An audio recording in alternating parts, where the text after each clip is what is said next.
Hi, welcome to Chief for Yourself. Great to have you with us today, wherever you happen to be in the world right now. Our intention on this program, as always, is to maintain good chi or essential energy, the essential element of life, really, while living a genuine life that speaks to who we really are. We're hearing more and more about the benefits of meditation. In fact, science is getting on board and showing us meditation's benefits on mind, body, and spirit. And our guest today has written a book that speaks to meditators from all levels of experience. But if you followed this program for any length of time, you know I especially like to speak to listeners who are new to the subject or are feeling some resistance from their conditioning or from members of their tribe.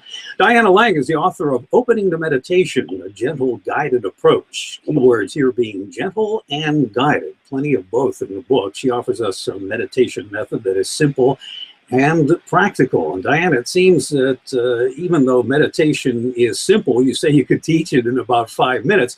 There's an intimidation factor for some people. They think it involves maybe something mystical or something they state they probably won't be able to reach. It's not really a mystical thing, right? I mean, it's pretty straightforward.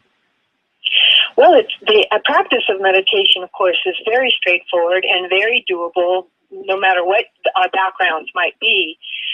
But of course, it could and does open up the mystical. So do you get a lot of resistance in your teachings? Are people putting up walls, ego, whatever, to what they're trying to do? Yes. Well, yes, that's true. I've been teaching out here in Los Angeles and all around the world, but primarily here because I'm from here, for 35 years. So, and I've taught tens of thousands of people to meditate. And yes, there can be resistance. There's fear or concern of what will happen, or they won't be able to do it, or they won't be doing it right, or they're afraid of what they'll encounter. Because, of course, once you start to meditate, a lot of things do happen. Your life gets back on track. You start to come into focus. The things that maybe we've been putting off and procrastinating about, start to come forth, and conversations that need to happen. And it's pretty accelerating to the life. I say that about meditation, that meditation is an accelerator.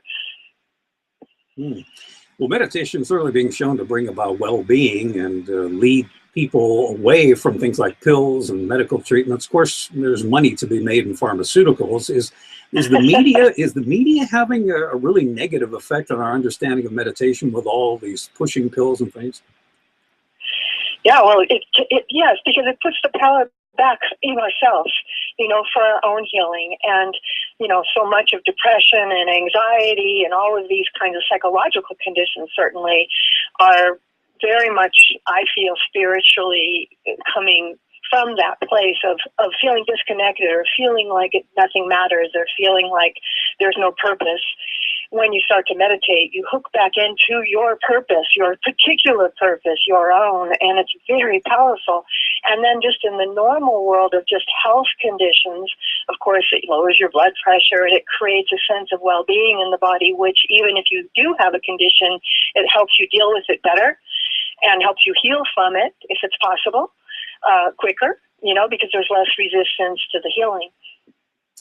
And there's a great list in the promotional material, I have it right in front of me, of all of the great things that meditation can do for you. And one of the things that grabs my attention, because most of them are pretty obvious, like lower blood pressure and things like that, but meditation can increase self-esteem. How does that work?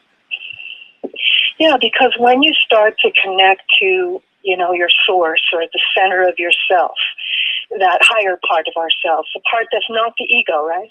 There is this beautiful grace that naturally occurs. And when that happens, you realize that you are good, not bad. And the problem with, all of us is I do spiritual counseling all day long and with, many, many people.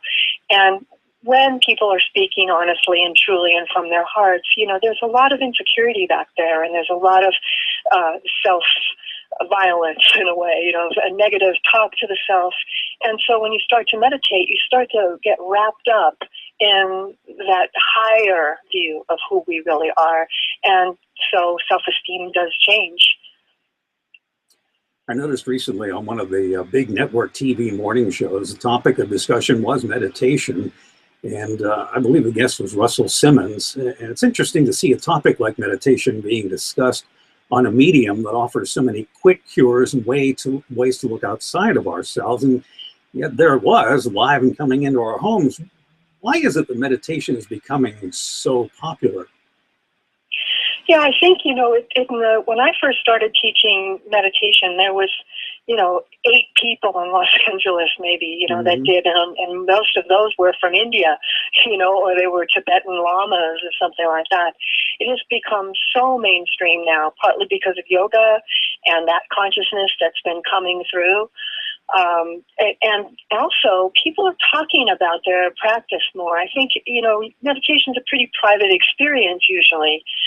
And so it's something we're doing with ourselves most of the time, unless we're in a group or something. But it's become very mainstream where, the Dalai Lama comes to town and Richard Gere is talking about it with the president. It's out there. Oprah's talking about it with Deepak Chopra and doing those, 21-day meditation challenges and things like that. And there's millions of people on those calls. It's just a whole new world. And talk about a simple thing to do. It's not so simple to do in reality in terms of, when you sit to meditate, there's challenges with that. But in a bigger way, this one thing will change your life. To spend 5 minutes in a meditation can change your life, even one time. Yeah. Well, you mentioned yoga a moment ago, and I'm thinking, do you see a connection between meditation and yoga? Well, yes. I mean, yoga's heart is meditation, right? And that's a whole world in its own right. Yoga is a limb of the asana practices. One of them is yoga out of 8, and another is meditation. That's another one. So within that metaphysical world, meditation is definitely part of the teachings within yoga. It doesn't only just come from yoga, though. It's in any tradition that you can think of, and from mystical Christianity to Kabbalah and Judaism, etc. Also, you mentioned that it is kind of a solitary practice, and yet we learn that meditation can help our relationships. Talk about how that can be improved. I'm sorry, I didn't hear what you said. Well, we think of meditation as a solitary practice, and yet it has so much benefit for us in terms of our relationships. How does meditation help our relationships? Yes, in our relationships outside of ourselves and our relationship within ourselves, right? So you're creating a relationship with yourself. You're not rejecting yourself anymore as that non-judgment, which is one of the side effects of meditation. You start to become less judgmental towards yourself or others, to become perceptive but not judgmental. That same inner aspect, as you practice that with yourself, which is the hardest place to practice with it, you begin to use that outside of yourself, so with your partner or your friendships and all the different ways that we interact with employers and employees. The way we listen changes when we meditate. The way we hear, what we say changes when we meditate, because we're not anticipating, what we're going to be saying. We're actually listening to what the other person is saying. And so every conversation starts to change and becomes deeper, and so therefore does the relationship, because it's it becomes more intimate and open. People from all walks of life will talk about how our society is disconnected. You've written about it, and the person on the street would probably agree. So I'll ask you, what are we disconnected from? That's a great question. It is, to me, it's a relationship with our true self. When you see, or your higher self, people will call it, but it just be your essential self. Let's just call it that, because, you don't have to be a religious person or a spiritual person to meditate. But some of these mystical things begin to happen when you do. When you start to connect to that place, whatever you want to call it, the universe or God or divine love, or however you see it, you are returning to your essence and to your true self. And when we're young and we're born, we are connected to that. We are not confused about who we are in that sense. We are sort of just essence, pure essence. And then as, we grow up into the world and we're corrected and, and all the different ways that we are to how to fit into the world, some of that gets less. And when you meditate, you're actually developing and re-nurturing that aspect, the essence of self, back into your life, because that's where our internal guidance comes from, our spirit in a sense, or that, when you get inspired, or inspired is inner inspiration. It's that remembering yourself and having those aha moments which are beyond the brain's capability. Well, as we mentioned, meditation is not necessarily a religious experience, yet it is part of some religious practice. How would you look at the difference between a religious experience and a spiritual one? I wouldn't. I would say those are the same, except that in a religious forum, you might have a different kind of protocol, do this, then this, then this, and then this will happen. But the thing is, all of them have at their hearts this silencing the mind, getting out of the ego. Everybody uses different terminology to talk about this, give yourself to God, or to Jesus, or to what, whoever it is that you're, whatever your background of religion might be. So there's this surrender, in a sense, right, to something higher than ourselves. And it's really, to me, the simplest way to talk about it is to get out of the ego mind into that creative consciousness. Well, that ego mind, I guess, is pretty chatty at times. How do you deal with that? I mean, I've got all kinds of things going on in there, and how do you treat that? Yes, very kindly and patiently, yes. Because the mind is a thinking instrument. That's its function, right? You can't tell the mind not to think. The mind's function is to think. But what we're looking for in meditation are those spaces in between the thoughts and in between the breath. That's even more subtle, where you start to teach yourself that you are not your thinking only. That your thinking is an aspect of the self, that it's not the whole of the self. When you have creative insight or inventive thought, new thought, that's not from the brain. It's like, you think of Einstein, how he would imagine, being the speed of light. And he actually saw himself as a point of light hurtling through space, at the speed of light.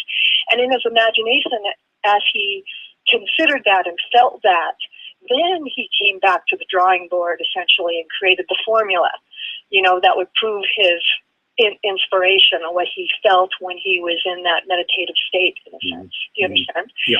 And so this is powerful. And so we want that creative solution to be able to look with different eyes or new eyes at something that feels fixed and given. It's these people like Galileo, that went against all the common knowledge and said, no, the sun doesn't revolve around the earth. But that took some kind of powerful inner awareness that he then proved. I'm wondering, using his mind in service to his inspiration. Yeah. And I'm wondering, too, besides the mind chatter, I tend to be a little fidgety when I meditate. I got head bobbing and feet kind of moving around and tapping. Is that really counterproductive, or is that something I can get away with? Well, that's why I wrote the book. I answer all of these questions in the book. I was like, what do I do with my hands? How do I sit? How should I sit? What do I do if my mind is thinking? And I literally go through every one of those kinds of questions, because they're everyone's questions. What you're asking are the questions to ask. They're beautiful and right, and there are answers to these, and they're kind of all the same answer in a sense, is to just sit anyway, right? To sit, whether if you feel physically restless, that's information, of that. We were talking earlier about why do we go away from ourselves even, is because we're a little bit afraid of ourselves. And one of the things I say to my students often is, don't be afraid of yourself. What's there, what's within you is holy. It's perfection in a sense, but we're so in dread that there's going to be something in there that is bad or wrong, and so we won't even look. Mm-hmm. So what happens when you meditate is you try to still your body, you still your mind, you still your thinking as best as that can be, right? And you can still fidget or think, but we're still trying to open up those spaces in between the thoughts. And the good news is, when I teach meditation to brand new students, I really ask very little of them, it seems, although I'm asking a lot, actually. And what I'm asking from them is to, for 3 weeks, meditate for 5 minutes every day. Mm-hmm. And you think, oh, I can do 5 minutes. That's easy. But you'd be surprised, and when I teach like 100 people, 10 of them will meditate every day with us. 10 of them will never meditate at all except for when we meet. And the rest of them are in the middle, And so that's the reality, is because it's not that easy to do, to find 5 minutes, oddly, that we will dedicate to come into that silence and to open into that space and all that happens. Because once you open up a meditation practice, there's a world in there. As much of a world as there is outside of us, there is a world within us that is equally rich. Mm-hmm. Mm-hmm. So duration of meditation is really not the important thing. It's just being consistent. Yes, the doing of it. It's quality, not quantity, Mm-hmm. and also that tipping into it, because all the benefits, and I list them in my book quite extensively, what happens when you start to meditate and why you would want to, will not happen, cannot happen if there's no meditation practice. So you got to sit down and do it. But even like I was saying earlier, even one time makes a difference. Mm-hmm. And certainly if you meditated for 3 weeks, you would actually see and experience things that you would identify as connected to that meditation practice that you had done for 3 weeks. Mm-hmm. Now, I know you can meditate just about anywhere, but I'm going to ask you, if you were to set up a space, someone who's just getting started in a practice and wanted to have their own little space for meditation, what would that look like? Or what are your suggestions, anyway, for setting aside a sacred space? Oh, I love that. That's a beautiful question. Well, a sacred space is whatever you decide it is, right? So, typically you'll see people will have a little chair or a pillow they sit on, or some place in the house that's very quiet. Of course, you want the phones to be turned off, so that you're not going to get distracted as much. You're still going to get distracted, but you'll get distracted less. But I also say, as much as you might have a place in your house that is a place that you think of as your meditation spot, because of either it's beautiful or it's silent, or some people set up little altars, and they have a little candle that they light, things like that. These are all very powerful conditioners, because even every time you walk by that space, you sort of have a little moment where you remember your meditation that you had that morning. But you can also meditate in your car, you can meditate at your office, you can meditate, at the park. You can meditate. What's so great about it is it goes with you. You can take meditation with you. You don't need any necessarily special circumstances in order to meditate. But there are things that will be conducive to a deeper meditation, like a place that you always visit. So whenever you sit in that chair, then in a way you're already preconditioned to go into a meditation state when you're sitting there. Now, I know in your own practice you have, or in your own business, you have a lot of clients, individual clients, but we're seeing more businesses, industry get involved with meditation too. That's a very positive sign. Are you seeing more of that in your own work?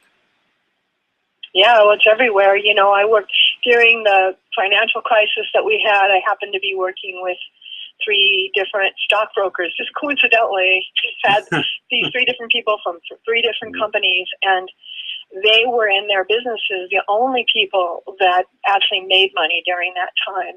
Just as a little example, when you meditate, you have creativity in terms of what you're looking at, and it makes you look at your life differently, so that it's not a fixed condition of a dire, terrible outcome, but something creative can happen. And when you meditate, you're asking for that, and you're opening to that. Nice. Yeah. One final question, and we'll let you go. You've studied spiritual teachings from around the world, and there are so many expressions of spirituality and religion on the planet, and yet we have as much or more strife and warfare as really any time in history. What is it do you think we're just not getting and keeping us stuck in hostility toward each other that we can start to remedy today if we really wanted to? That's sweet. Well, it's, to me, meditation, and this is just my own perspective, is that meditation is about the action of love. And my question to myself always is, what would love do? What would love say? And when you bring that question into how do you heal the ocean, or how do you heal two countries that are warring, or a relationship that you're having where there's some unforgiveness happening, that these are where love is not. Mm-hmm. And when we ask the question, what would love do? What would love say? There is a new kind of an answer there, rather than the ego's answer, which is annihilate it or mm-hmm. make it go away, right? Mm-hmm. Well, that's a good place to wrap it up today on the mention of love. And I want to mention, too, your website. That's dianalang.com.